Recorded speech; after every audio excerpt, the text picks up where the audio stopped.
सभी लोगों को नमस्कार। जय भीम, नमो बुद्धाय।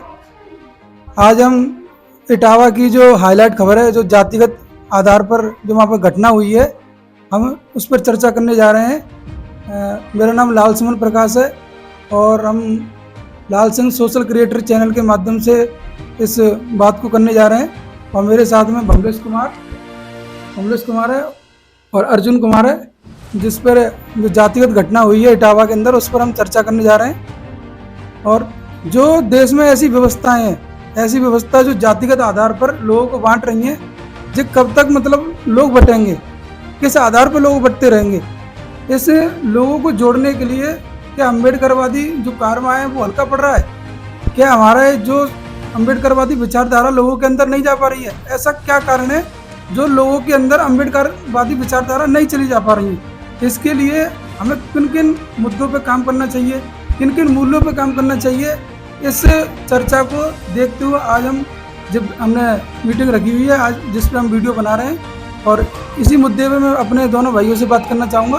मैं अर्जुन कुमार से पूछना चाह रहा हूँ कि हमें किस तरीके से लोगों को जोड़ना चाहिए, कैसे अम्बेडकरवादी विचारधारा को आगे बढ़ाना चाहिए, इस मूल्यों को हमें कैसे लोगों को अपने जोड़ना चाहिए। अपने लोगों में जो पाखंडवाद है और अदर लोगों में जो पाखंडवाद है, हम किसी की ना तो भावनाओं को ठेस पहुंचाना चाहते और ना ही किसी विचारों पर हम किसी प्रहार कर रहे।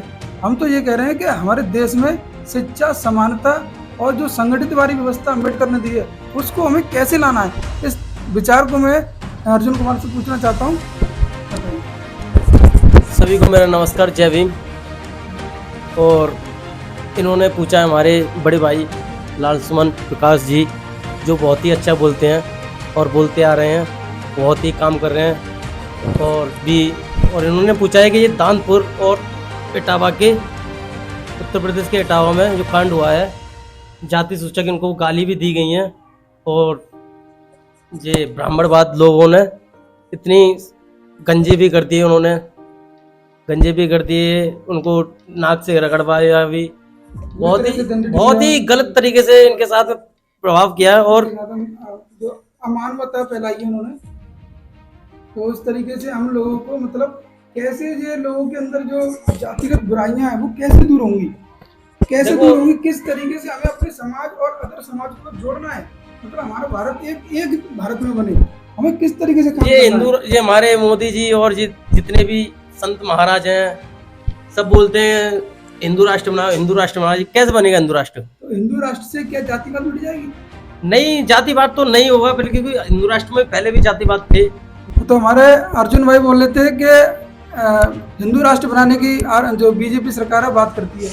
मैं ये कह रहा हूँ, जो ऐसी घटना हमारे देश में आज दिन, मतलब आप दिन नहीं गिन पाओगे, आज दिन डेली घटना ऐसी होती रहती है कि जातिगत आधार पर किसी के बाल नोच लिए गए, किसी को क्या नाम है मटके में से पानी नहीं पीने दिया, किसी पर कीचड़ फेंक दिया। क्या ऐसा ही होता रहेगा हमारे देश में? हमारे देश में ऐसी व्यवस्था कभी नहीं बन पाएगी जो अम्बेडकरवादी विचारधारा है, प्रत्येक व्यक्ति को समानता का अधिकार दिया जाए। क्या ऐसा कभी नहीं हो पाएगा?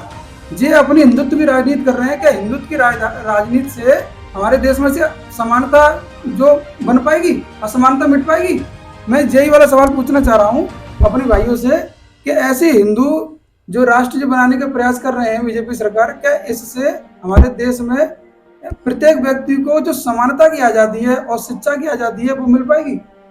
तो अभी हमारे लाल सुमन प्रकाश जी ने बोला कि इटावा जिले में जो अभी घटना हुई है, यादव समाज के लोगों में जो कथा करने गए थे, ब्राह्मण समाज के लोगों में, और उन्होंने, मैंने सुना है कि जो कथा कह रहे थे, उनके पास एक पाठक जी आए थे। उन्होंने वो सोचे थे ये ब्राह्मण है, उनको तो यही लगा कि ब्राह्मण है, ठीक है। जो ब्राह्मण थे उन्होंने उनके पास कांटेक्ट किया, कांटेक्ट करने के बाद वो गए ब्राह्मण, मतलब उनके समाज में गए, उनके समाज में उन्होंने कथा गाई, ठीक है।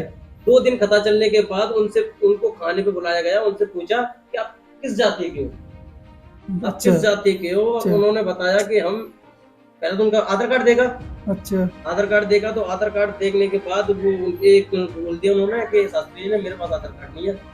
एक ने लिखा रहा, दूसरे शास्त्री जी ने कि मेरा आधार कार्ड पता चला कि ये यादव समाज से है और ये कथा क्यों गा रहे हैं, इनका कोई हक नहीं है कथा करने का।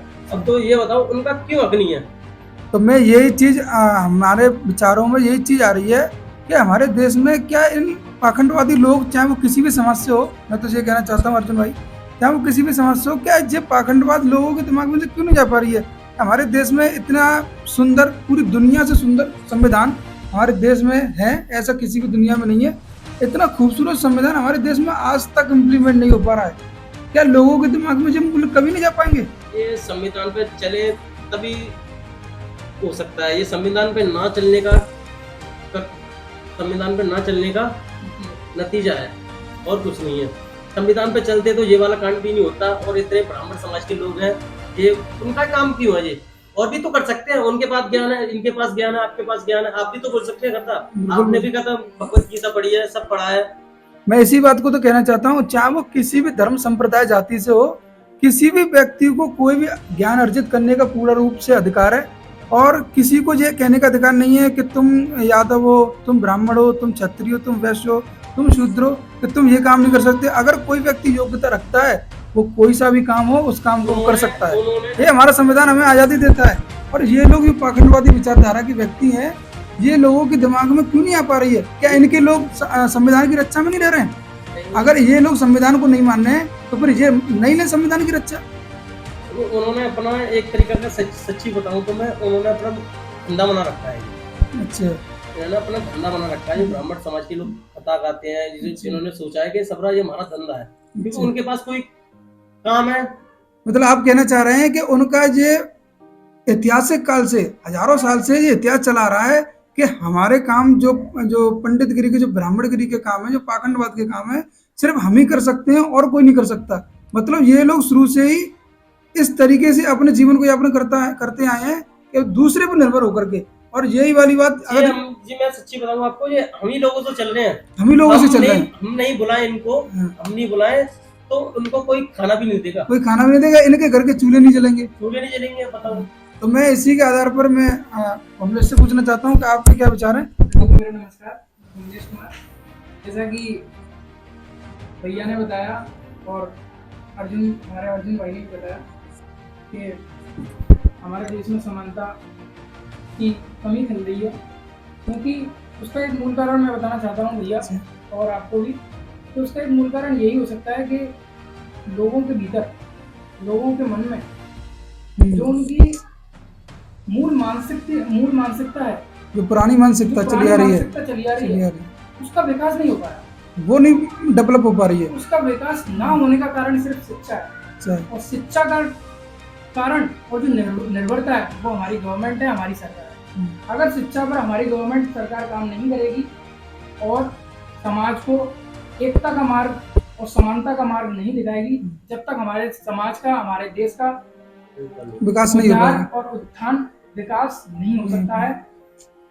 यही मेरा कहना है। मैं एक मिनट और लेता हूँ।